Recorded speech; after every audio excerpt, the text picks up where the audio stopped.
one of the architects of Feed the Future, and that program is a signature initiative of the Obama administration. It's still going on. I wonder if you have thoughts, I know you've left aid now, but do you have any thoughts about how that is going and what sort of the broader implications are about Feed the Future?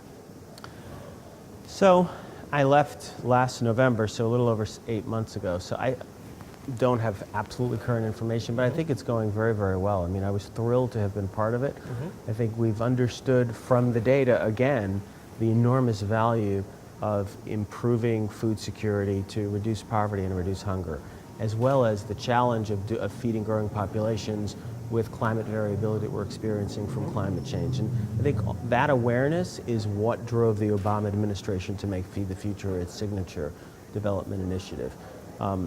And the program is about, in many ways, how do you drive dramatic uptake in technology by smallholder farmers that increases their yields, reduces poverty, and then think about ensuring that you make those differences in yield and production result in improvements in nutritional outcomes.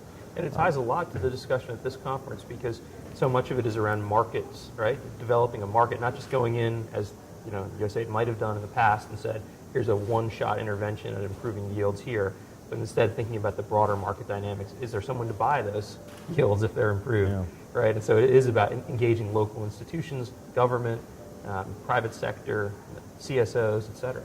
It's a very multidisciplinary approach. I think or systems approach, as some people would say. If there's no market for the product, then it makes no sense to produce it. I think in the old 20 years ago when I started in development, a little more than 20, the approach was explain to farmers how to grow a better ear of corn. And now the approach is figure out what the market wants. Maybe it doesn't want corn, maybe it wants soybeans, maybe it wants tomatoes, and then figure out how to not necessarily grow a better ear of corn, but how to meet exactly what the market demand is, which is all about quantity and quality and time. Are you producing it on a timely basis?